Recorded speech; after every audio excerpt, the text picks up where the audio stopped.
dug up a pile of cash in his backyard. Next to the cash lay a strange corpse. He held his breath against the stench of death and grabbed a stack of bills. Upon returning home and checking, he discovered they were all genuine. He felt pity for the deceased, who had so much money but no chance to spend it. So Jack decided to help the dead man spend the money. He went back to the backyard, pushed aside the wooden boards and soil, and took all the money home. There was a total of $3 million.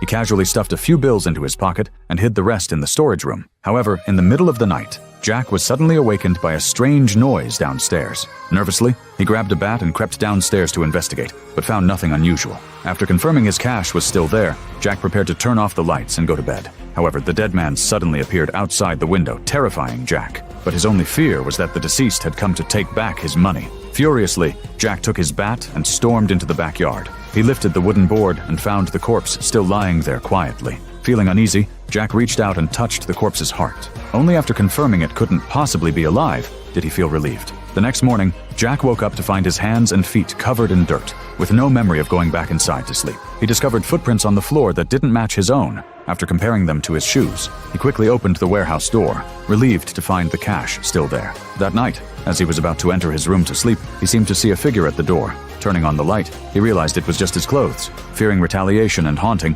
Jack immediately took out the cash from the warehouse and put it back exactly as he found it. Now he wanted to know who this dead man was and why he appeared in his yard. Searching the body, he found a wallet and a set of car keys, but no items that could prove the deceased's identity. Taking the keys, Jack went to the basement door, which had always been locked since he moved in, finding it strange. To his surprise, the dead man's key actually opened the door. Slowly, he entered the basement, only to find many corpses wrapped in bags. Terrified, Jack fled, ready to call the police. But realizing the cash would be exposed, he ultimately gave up. That night, the alarm at the front door suddenly sounded. Jack hurriedly checked the surveillance, only to find the dead man at the door, repeatedly slamming into it. This is a somewhat comedic horror movie called Digging to Death,